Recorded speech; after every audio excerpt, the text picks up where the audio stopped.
Si vous n'avez jamais vu de zélote dans l'évangile, parce que le véritable zélote, ce n'est pas notre frère Serge. Moi, je suis un premier zélote. Parce que j'ai donné la définition de ces zélotes-là. Nous sommes des hommes qu'on a déjà tués depuis longtemps. Un cadavre qui marche.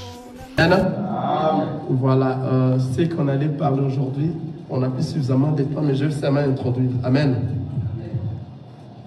Nous allons parler sur la réflexion.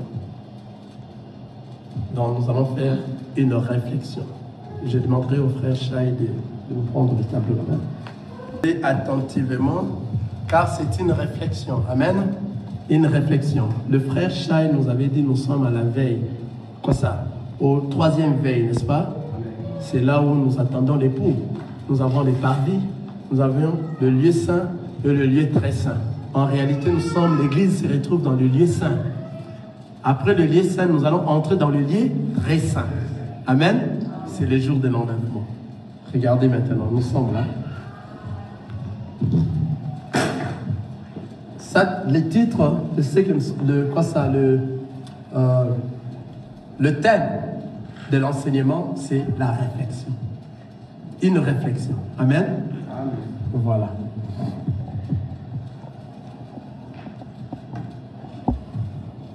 On n'a pas de...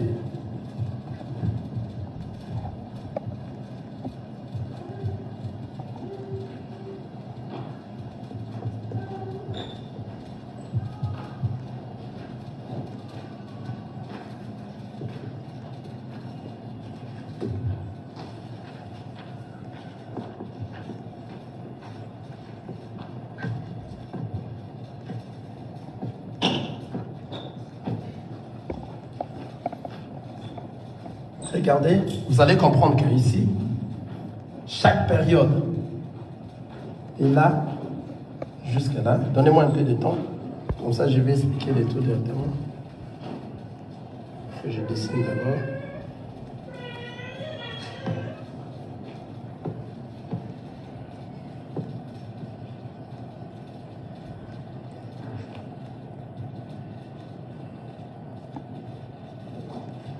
Amen.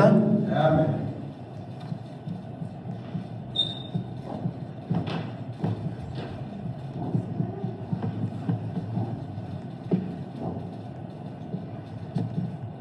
Une réflexion. Ici, ça nous amène à réfléchir dans les temps que nous sommes. Amen. Qu'est-ce que nous avions mis là-bas? Nous avions vu que nous avions mis Adam, Noé, Jésus et l'enlèvement. Amen. Et après l'enlèvement, ça sera la venue de Christ. On peut continuer ça là-bas. Ça va? La venue de Christ. Voilà. Regardez cet événement. Qu'est-ce qu'on a constaté? Nous avions constaté que depuis dans la Bible, depuis Adam, chaque 2000 ans après, il y a un événement qui se produit. Alléluia. Donc chaque 2000 ans après, il y a un événement qui se produit, qui donne la fin de ce cycle-là. Quelqu'un voit ça? C'est pour ça que j'ai mis ici Adam. Adam, c'est la création du monde. De Adam jusqu'à Noé, c'est 2000 ans. Regardez maintenant dans le livre de Genèse, chapitre, le frère, vous allez être avec moi rapidement. Le livre de Genèse, chapitre 7, le verset 17 au verset 24. Genèse, chapitre 7. Quel est l'événement qui s'est produit après 2000 ans? Amen. C'est ça notre question. Alléluia. Amen. Quel est cet événement qui s'est produit après 2000 ans depuis Adam? Amen. Amen. Genèse, chapitre 17. Une réflexion vraiment. Ici, nous sommes dans la réflexion. Oui, chapitre 7.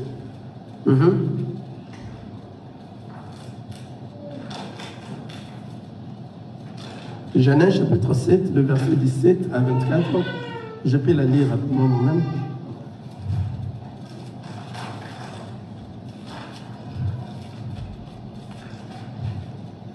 Je lis ça au nom de Jésus-Christ. Genèse chapitre 7, le verset 17. Le déluge. Je m'excuse.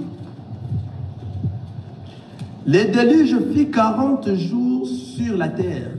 Les eaux crurent et soulevèrent l'arche et elle s'éleva au-dessus de la terre. Les eaux grossirent et s'accrurent beaucoup sur la terre et l'arche flotta sur la surface des eaux. Les eaux grossirent de plus en plus et toutes les hautes montagnes qui sont sous le ciel entier furent couverts. Les eaux s'élevèrent de 15 coudées au-dessus des montagnes qui furent couverts.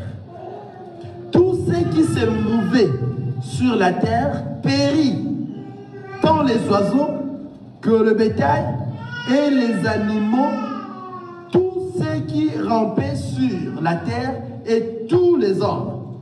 Tout ce qui avait respiration, souffle de vie dans ses narines et qui était sur la terre sèche, mourit. Tous les êtres qui étaient sur la face de la terre furent exterminés depuis l'homme jusqu'au bétail, aux reptiles et aux oiseaux du ciel.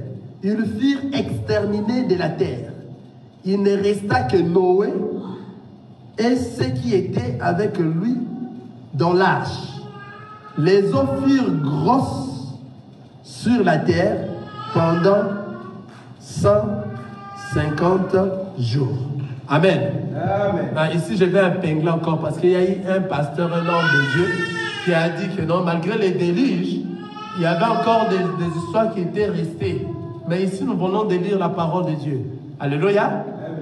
Il y a un homme de Dieu qui a dit que non, malgré les déluges, mais Dieu a fait que, selon Dieu, il a fait à sa façon qu'il y a des choses qui étaient encore en vie, qui restaient, qui vivaient. Il disait si c'était des oiseaux, quelque chose de comme ça. Il a menti. Cet homme a menti. Regardez ce que la parole nous a dit. Amen. Amen. La parole nous a dit dans 21. Tout ce qui se mouvait sur la terre périt, tant les oiseaux que le bétail et les animaux, tous ceux qui rampaient sur la terre et tous les hommes.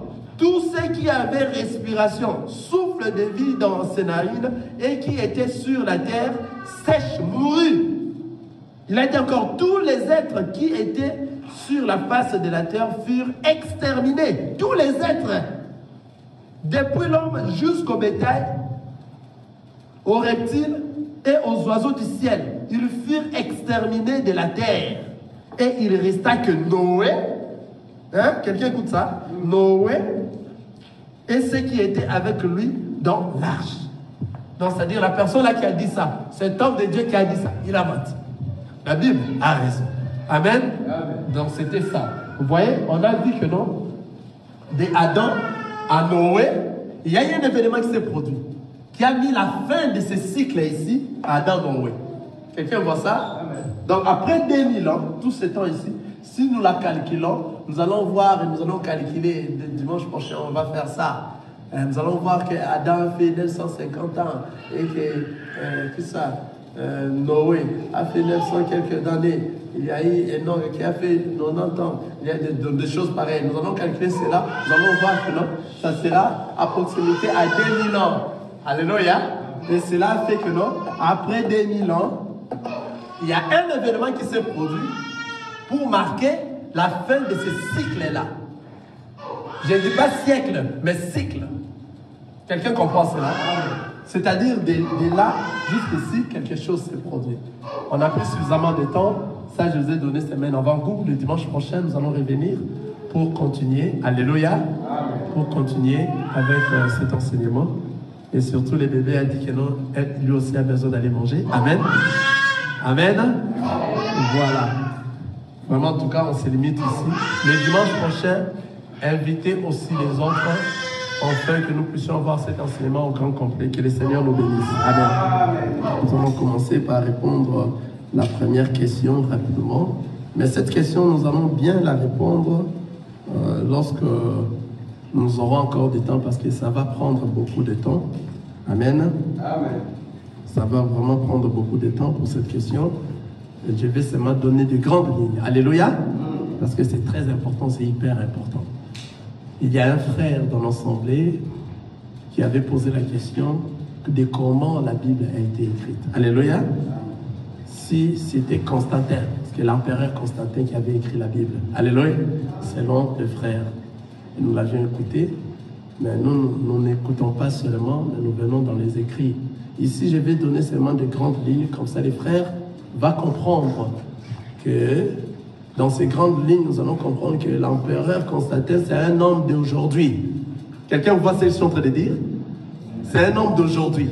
Quelqu'un voit? Parce que la Bible a déjà été écrite depuis la création du monde. Constantin, si on ne parle de Constantin, ce sont des fabrications, des créations. J'espère bien que j'étais dans l'église catholique. On nous a enseigné de ces choses-là et on croyait que c'était ça. Alléluia.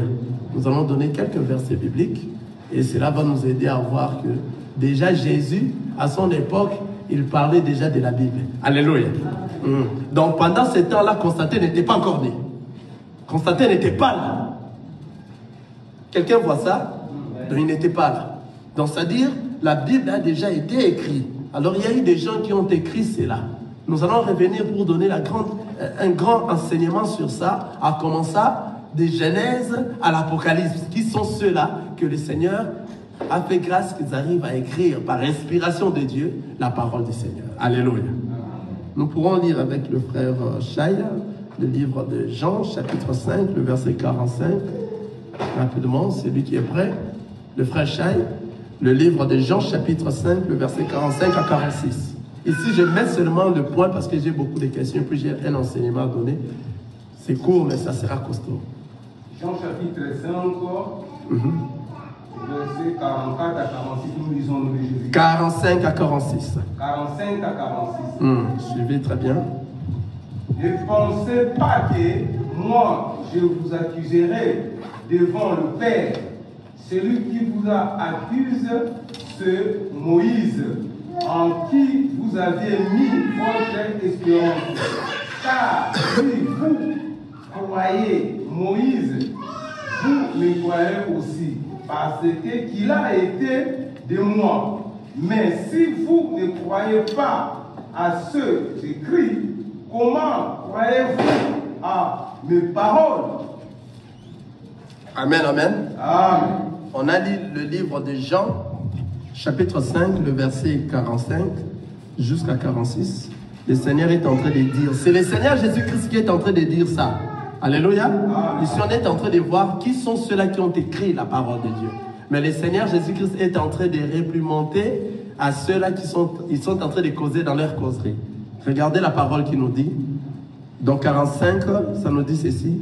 Il est écrit dans les prophètes, ils seront tous enseignés de Dieu. C'est ça, j'espère, n'est-ce pas? Jean chapitre... Non, nous sommes dans Jean chapitre 6. Je vais aller dans 45. Voilà, Jean 5. J'étais dans Jean 6. Jean chapitre 5, le verset 45. Ne pensez pas que moi, je vous accuserai devant le Père. C'est lui qui vous accuse. C'est Moïse. En qui? Quelqu'un suit cela? C'est Moïse en qui?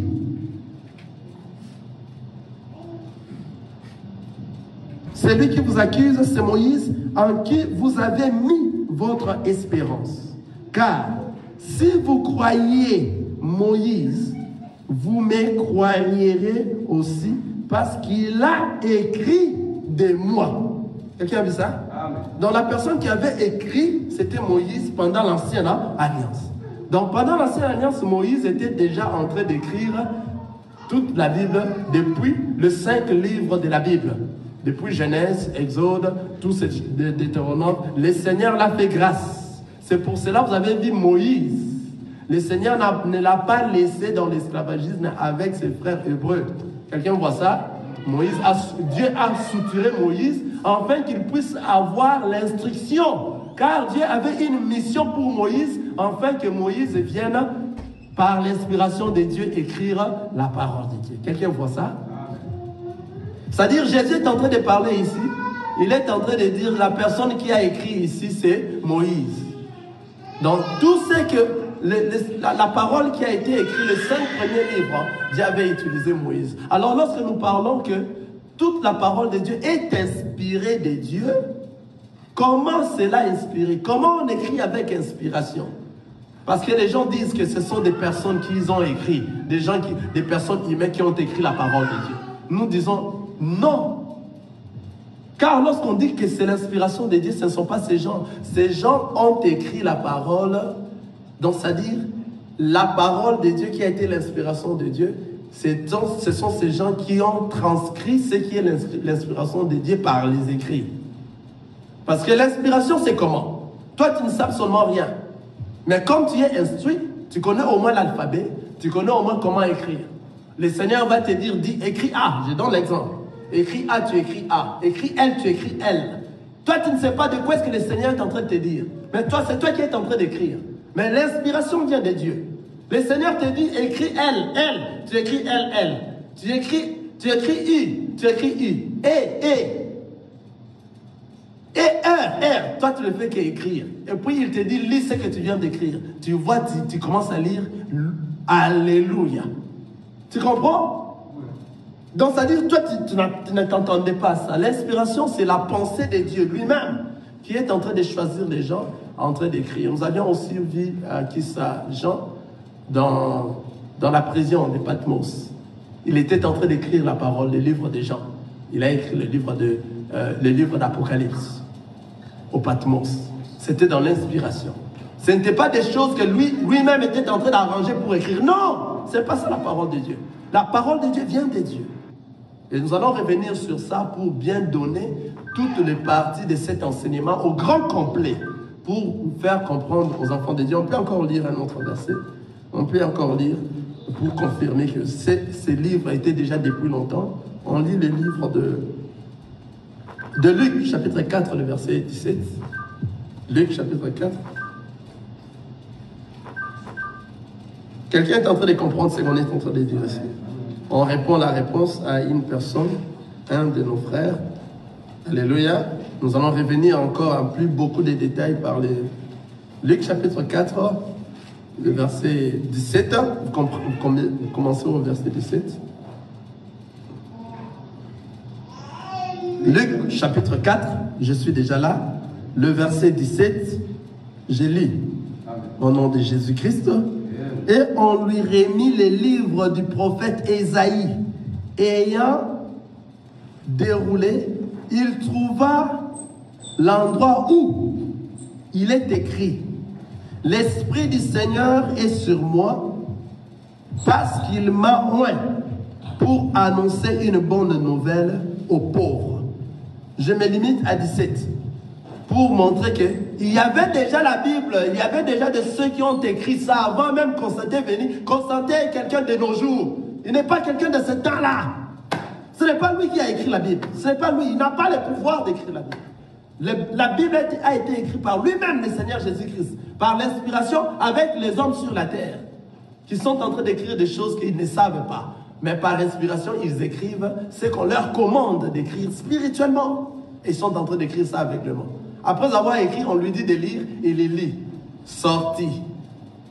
L'île de Patmos. Il est en train de lire après avoir reçu ce qu'on a parlé de faire.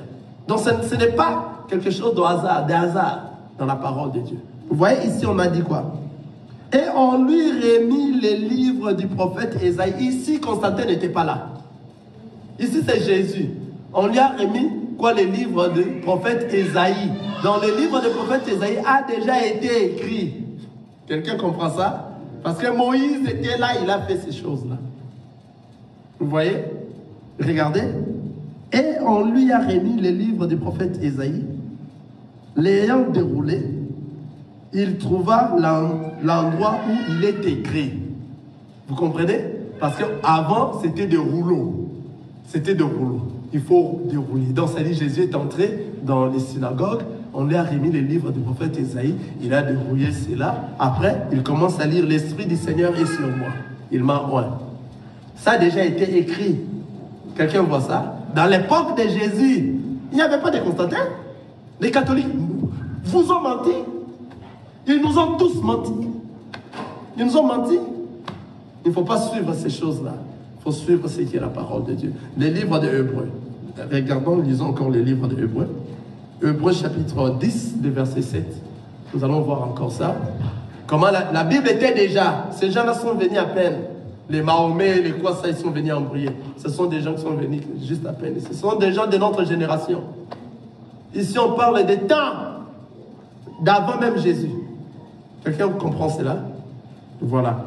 À Hébreux, chapitre 10, le verset 7, c'est lui qui est là, peut lire pour nous. Hébreux 10, verset 7. Alors, je dis, voici, je viens pour faire, ô Dieu, ta volonté. Après avoir dit, d'abord, il a voulu, et tu m'as agréé ni sacrifice, ni offrande, ni holocauste, ni sacrifice pour les péchés. Ceux qui ont fait selon la loi, il a ensuite, voici, je viens pour faire ta volonté. Il a aboli ainsi la première chose pour établir la seconde. Reprends un peu dans le livre de Hébreux, chapitre 10, le verset 7. Là, on a dit, dans le rouleau des livres, il s'agit de moi. Ok. Hébreux 10, 7. Alors je dis, voici, je viens. Dans le rouleau du livre, il est question de moi. Ah! Dans le rouleau des livres, il est question de moi. C'est Jésus qui était en train de dire ça, n'est-ce pas? Est-ce que dans cette période-là, Constantin était là? Non. Bozoba. Ce sont des gens qui nous ont tellement menti qu'on ne peut pas rester dans les mensonges lorsque nos yeux sont ouverts. Les empereurs Constantin et autres qui ont commencé, le premier pape, le 2, le 3, on a eu tous. Dieu a fait grâce que nous puissions passer là-bas à l'église catholique pour connaître toute leur histoire. On a passé des temps là-bas. Et ce n'était pas pour rien. Dieu nous préparait afin que nous puissions être ce qu'on est aujourd'hui. Amen. Nous allons revenir encore dans ça. Là, je seulement épinglé des grands détails pour comprendre que la Bible était déjà. Il y a de ceux-là que Dieu a choisi pour écrire cette inspiration venant de lui. Il y a de ceux-là que le Seigneur avait choisi pour ça. Je passe dans une autre question. C'est une sœur. Cette question, je l'ai écrite. Cette sœur, en tout cas, a beaucoup parlé. C'est par rapport à une chanson. C'est par rapport à une chanson, cette question-là. Je ne vois pas. Voilà. La sœur m'a écrit la question, ce n'était pas vraiment une question. La chanson sur la terre dans ce monde, moi je ne suis qu'un pèlerin. Amen. Souvent je me demande si je me suis bien conduit parmi les hommes. Oh, je vais lire sa question. C'était en lingala, vous allez m'excuser. Je ne saurais pas dire le nom de la sœur parce que je vais lire tout ce que j'avais écrit, tout ce qu'elle m'avait dit. Amen. Amen. Parce que je sais que le Seigneur va le toucher. Elle pourra peut-être me rappeler, si je cite son nom, ça ne sera pas bien. La sœur est au Congo, en République démocratique du Congo. Ça ne sera pas bien. Amen. La sœur a posé cette question à savoir. C'est en lingala, je vais translater. Bin yo olingara kaka koloba la banzembo ya baninga sala penzembo na yo pona olobela yango banzembo ya baninga tika. Je vais lire ce elle m'a écrit.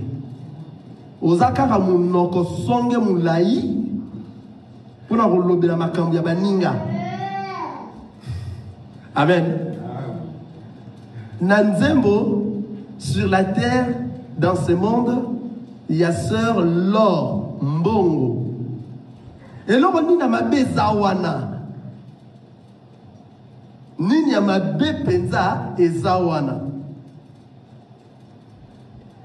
Lakisa biso so eloka mabe ezawana. Mais tika kolobela abaninga loba makambo etali yo, c'est ce qu'il avait écrit. Munorosonge mulai. Amen. Alléluia. Amen. Alors pour traduire ça en français, la sœur a dit que toi tu n'aimes que parler sur les chansons des gens. Pourquoi tu n'as jamais fait ta propre chanson que les gens écoutent aussi? Regarde-toi, ta bouche très élancée.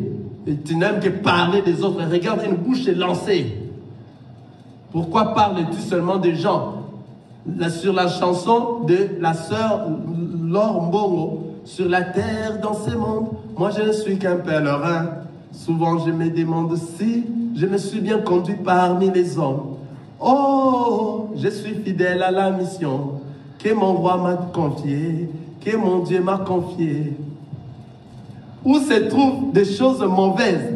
Parce que la sœur sûrement nous avait, parce qu'elle avait beaucoup écrit, j'ai seulement écrit ce qui est important, parce qu'il a écrit, je vous avais suivi une fois, c'était longtemps que j'ai parlé de cette chanson ici. Je me souviens de ça aussi. Amen. Alors, il nous a posé la question, où est le mal dans cette chanson? Occupe-toi de tes affaires. Qu'est-ce qui se passe avec toi? Regarde-toi là-bas, ta bouche non comme ça. Amen. Voilà, nous allons quand même gentiment répondre à la sœur. Alléluia.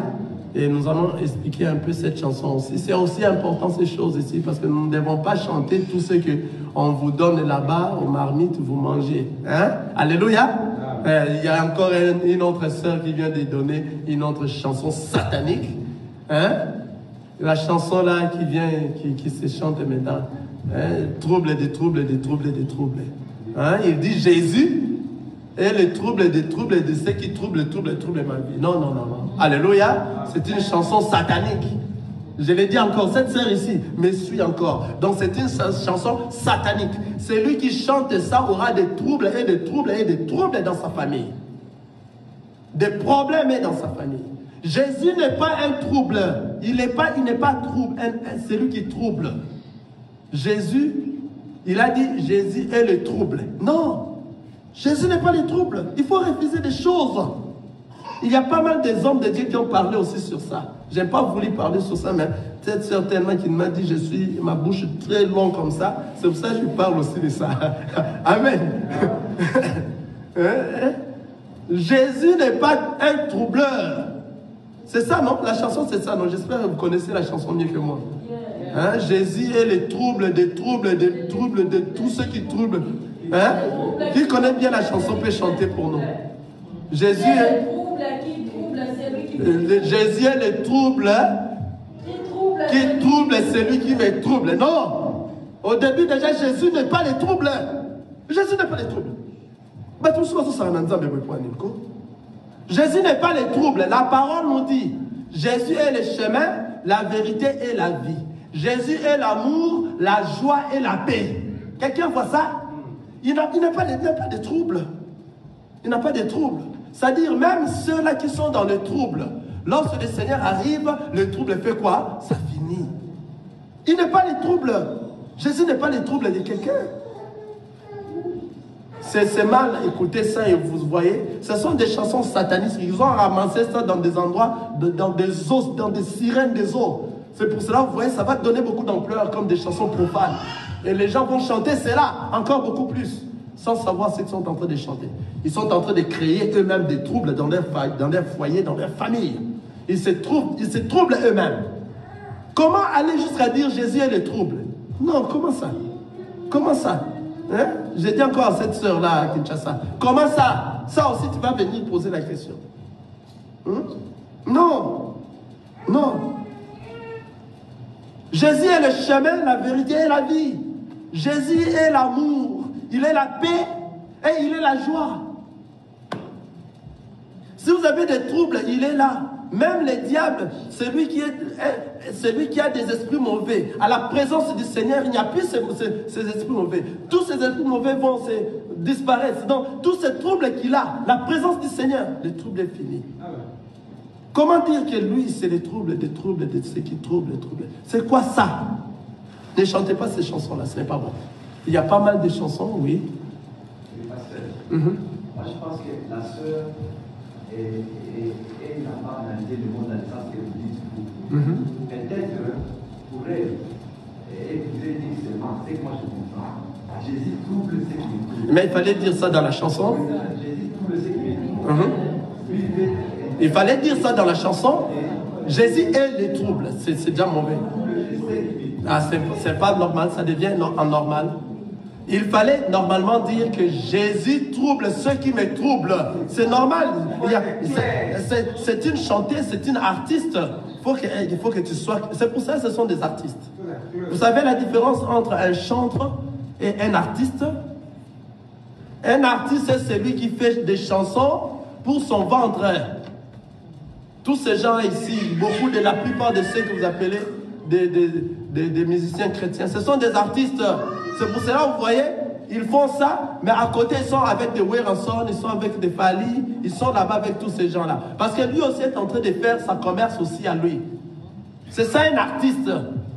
Il fait un art, afin que les gens apprécient cet art et que les gens puissent acheter cet art. Or, la chanson, ce sont des choses de Dieu. Alléluia. C'est Dieu qui a donné l'inspiration, l'onction vient de Dieu. On ne peut pas les vendre. Tu vois encore, on ne peut pas vendre cela.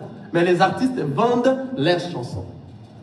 Vous voyez, ce sont des artistes. Mais un chanteur de l'Éternel ne vend pas ses chansons. Il chante pour la gloire de Dieu. Vous voyez la différence? Un artiste et un chanteur de l'Éternel. C'est différent. La plupart de ceux que vous sommes en train de voir, des troubles là, de toutes ces chansons ici, et même ceux que nous allons ramasser ici, ce sont des chansons, ce sont des artistes qui sont en train de faire pour leur ventre. Et puis si tu l'appelles, il te demande un cachet pour qu'il vive. Il vend c'est quoi ça? Il vend il dit que ce sont ses chansons à lui. Or, l'inspiration de Dieu, c'est ce que je vais répondre aussi à la sœur par rapport à la chanson qu'elle m'a dit ici. De la sœur Laure, c'est encore quoi la chanson? Tu peux me les chanter correctement?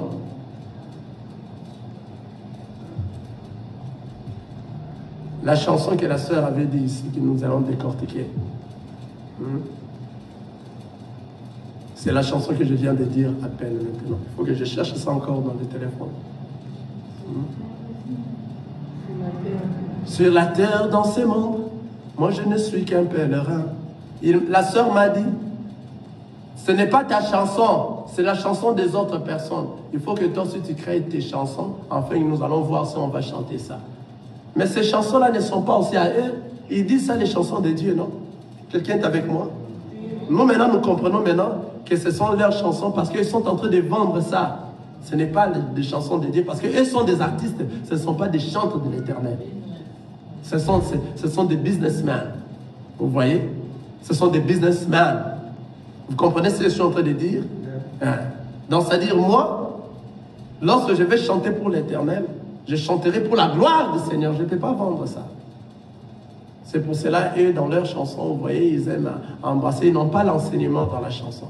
Bon, nous allons aller rapidement pour la chanson parce que j'ai encore un enseignement que le Seigneur nous prête encore un peu de temps. Le Seigneur fasse grâce. Il a chanté, je ne connais pas vraiment la totalité de la chanson, mais nous avions pris ce qui est bon, mais tout ce qui est mauvais, on l'a rejeté, on l'a remplacé au ce qui est bon. Regardez ce que cette chanson-là dit. Sur la terre, dans ce monde, moi je ne suis qu'un pèlerin. Souvent je me demande si je me suis bien conduit parmi les hommes. Oh, je suis fidèle à la mission que mon roi m'a confiée, que mon Dieu m'a confiée. Là-bas, tout c'est bien. Là-bas, tout c'est bien. Maintenant, où est le problème maintenant? Le jour de mon départ, qu'est-ce que les hommes diront de moi? Quelles sont les traces qu'on a laissées dans cette terre des humains? C'est ça, n'est-ce pas? Le jour où je vais partir, qu'est-ce que les hommes diront de moi? Quelles sont les traces qu'on a laissées dans cette terre, sur la terre des humains? J'aime aussi la chanson, mais sauf que lorsqu'il y a quelque chose qui n'est pas de la parole du Seigneur, nous sommes là. Jusque là, tout le monde me regarde. Parce que vous avez dit, mais jusque là aussi, mais il y a quoi de mal à l'intérieur? Maintenant, nous allons décortiquer qu'est-ce qui est mal à l'intérieur. C'est très mal. Le jour de mon départ, qu'est-ce que les hommes diront de moi? Quelles sont les traces qu'on a laissées dans cette terre, sur la terre des humains?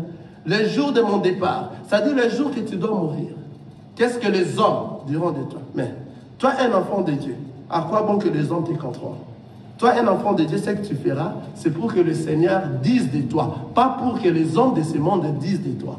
Si tu veux que les hommes de ce monde disent de toi, toi, tu es devenu un homme politicien, un politique. Donc, après la mort de Lumumba, on dit que c'est Lumumba qui est allé faire quoi? Demander l'indépendance. Il y a des traces qu'il a laissées. C'est les hommes qui sont en train de parler de Lumumba. Est-ce que tu vois ça? Je veux que quelqu'un commence à partir avec moi afin qu'il comprenne ce que je vais dire par là. Et cette sœur-là aussi à Kinshasa, elle nous suit souvent, cette sœur-là. Alléluia. Donc, c'est-à-dire, si tu dis ainsi, qu'est-ce que les hommes diront de moi? Quelles sont les traces qu'on a laissées? Lorsque toi, tu es en train de faire du bien dans ce monde, ne crois pas parce que toi, tu fais du bien que l'autre voit que tu es en train de faire du bien et que toi, réellement, que tu es bien aussi devant les seigneurs. Non! La Bible nous dit, celui qui a Jésus a la vie, celui qui n'a pas Jésus n'a pas de vie. Tu peux ne pas avoir Jésus, mais tu es en train de faire du bien dans ce monde et le monde va crier. Il a fait ceci, il était bon, il marchait bon, il parlait, il discutait avec nous, il était bien. Maintenant, après ta mort, maintenant, toi tu veux que le monde parle de ces choses et toi tu vas rater la vie éternelle. Tu iras en enfer. Quelqu'un est avec moi? C'est mal composé là-bas. C'est du serpent. Il n'y a pas l'enseignement à l'intérieur. Il n'y a pas l'enseignement. Le jour où je vais mourir, qu'est-ce que les hommes diront de moi? Non. Toi, un enfant de Dieu, tu ne vis pas afin que les hommes disent de toi. De ce que le Seigneur Jésus dira de toi. Toi, tu feras des choses pour la gloire de notre Seigneur Jésus-Christ. Enfin qu'après ta mort, tu dois être à son côté. Tu dois rester dans sa vie. Tu seras avec lui éternellement. Tu feras tout. Même tout ce que tu es en train de faire en cachette, que les autres ne connaissent pas. Mais parmi les autres, tu es en train de faire des choses que les gens t'aiment, t'apprécient. Si c'était ainsi, même les Michael Jackson doivent toujours aller au ciel. Parce que les Michael Jackson donnaient à manger aux gens, ils prenaient des enfants qui n'ont pas de famille, ils hébergeaient. Les Beyoncé. Les Beyoncé font ça. Ils partent en Afrique, ils donnent à manger. On voit que non, en tout cas, il y a des traces laissées. Mais toi, tu n'es pas cet homme-là. Tu es une personne mise à part. Toi, tu n'es pas un homme politique. Et après ta mort, Kabila avait laissé ceci. Laurent Kabila avait laissé ceci. En tout cas, il a fait des monuments. C'est lui qui a fait cela. Comme aujourd'hui, nous avons le président de l'Afrique. Vous les connaissez? Alléluia, je ne suis pas vraiment dans la politique. Traoré. Tout ce qu'il est en train de faire là, après sa mort, les gens vont dire, en tout cas, il a fait ceci. Vous voyez, ce sont des traces. Qui diront ça? Les gens de ce monde. Est-ce que Dieu dira de ces choses-là? Est-ce que c'est important devant Dieu? Ce sont les traces que tu as laissées. Les traces que tu dois laisser ne peut pas se faire voir seulement aux gens de ce monde. D'abord, la personne qui verra cette trace, c'est le Seigneur Jésus-Christ. Que toi, tu as marché à la crainte de la parole de Dieu et tu as mis en pratique sa parole jusqu'à ce que tu es allé auprès de lui. Quelqu'un voit ça? Quelqu'un comprend? Amen. Que cette partie-là, il n'y a pas l'enseignement à l'intérieur. Nous les enfants, nous les élus, laissez-moi dire, c'est ça.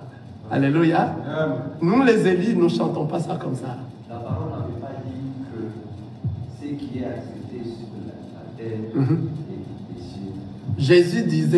Jésus disait cela aux apôtres, que tout ce que vous lirez, donc ce sont des ministres de Dieu, tout ce que vous lirez sur la terre seront liés, tout ce que vous allez délier sera. C'était la mission que le Seigneur avait donnée aux apôtres, aux ministres. Donc lorsque vous dites la chose là va se faire ainsi. Vous voyez, c'est une mission. Là, c'est en dehors de ce que tu es en train de parler. Là, c'était une mission que le Seigneur Jésus-Christ donnait aux apôtres. Ce n'est pas parce que le monde te voit, tu fais du bien, que toi tu iras au ciel. Non, détrompe-toi. Tu peux faire du bien, mais si toi, tu n'as pas reçu le Seigneur Jésus-Christ comme Seigneur et Sauveur, le ciel n'est pas pour toi. Tu ne mets pas en pratique la parole du Seigneur, le ciel n'est pas pour toi. Même après ta mort, les gens disent qu'il distribuait des voitures aux gens, il donnait à manger, il a fait des bonnes choses, il était bien, il marchait bien avec tout le monde, il n'avait pas de discussions. Tout ça sont des témoignages du monde. Est-ce que tu as le même témoignage avec le Seigneur Jésus? Est-ce que tu as ces mêmes témoignages avec lui? C'est là où ça crée des problèmes. Alléluia. Alléluia. C'est ça où ça crée des problèmes. Maintenant, la sœur nous a dit, comment alors nous allons chanter ça? J'ai dit, mais nous, on a notre façon de chanter ça. Tout ce qui est une bonne chanson que nous avions dit. Depuis au départ, déjà, je vous avais dit que la chanson là est très jolie. Mais sauf que l'enseignement à l'intérieur n'est pas complète. Alors on ne peut pas chanter ça de cette manière-là. Mais Dieu nous a fait grâce, la manière dont nous la chantons. Et cette manière-là, c'est la bonne. Et je vais la chanter ici. Et tout le monde saura qu'il ne faut plus chanter cette manière de mauvais là. Il faut chanter la bonne manière, qui est la parole de Dieu. Quelqu'un voit ça? Sur la terre, dans ce monde, moi je ne suis qu'un pèlerin. Souvent je me demande si je me suis bien conduit parmi les hommes. Oh, je suis fidèle à la mission que mon roi m'a confiée, que mon Dieu m'a confiée. Le jour de mon départ, serai-je parmi les élus qui passeront la nuit des noces avec le Christ, le Créateur. Le jour de mon départ, serai-je parmi les élus qui passeront la vie des noces avec Jésus, mon Créateur. Nalingio Yeshua, Nalingio Yeshua. Voyez, le jour de mon départ, serai-je parmi les élus qui passeront la nuit des noces avec le Seigneur Jésus-Christ, mon Créateur? C'est ça la question qu'un enfant de Dieu doit se poser. Ce n'est pas le jour de mon départ, qu'est-ce que les hommes diront de moi? C'est quoi ça? C'est quoi ça? C'est à côté. Nous les élus, nous chantons ça comme ça. Je veux que quelqu'un m'accompagne. Le jour de mon départ, serai-je parmi les élus qui passeront la nuit des noces avec Jésus mon Créateur? Les jours où je vais mourir, serai-je parmi les élus qui passeront la nuit des noces avec Jésus mon Créateur? Nalingio Yeshua, Napolio Yeshua, Nasalelayo, Nalingio Yeshua, Napolio Yeshua. C'est une très bonne chanson. Mais s'il y a des choses que nous appelons des os, il faut enlever tous ces os. Il faut enlever cela. Nous sommes des enfants de Dieu. On ne pourra pas gober tout ce qui n'est pas de Dieu. Alléluia. Si la sœur est en train de nous suivre, le jour de mon départ, la plus grande question des enfants de Dieu, c'est de se poser la question, serai-je parmi les élus qui se passeront la nuit des noces avec Jésus-Christ mon Créateur? C'est ça ma plus grande souci. C'est ça ma plus grande question. Mon souci, c'est de voir le Seigneur Jésus-Christ. À tout moment que je suis en train de vivre, mon souci, c'est de le voir. Alléluia. Amen. Sur la terre, dans ce monde, moi je ne suis qu'un pèlerin. Souvent je me demande si je me suis bien conduit parmi les hommes. Oh, je suis fidèle à la mission que mon roi m'a confiée, que mon Dieu m'a confiée. Le jour où je vais mourir, serai-je parmi les élus qui passeront la nuit des noces avec Jésus mon Créateur?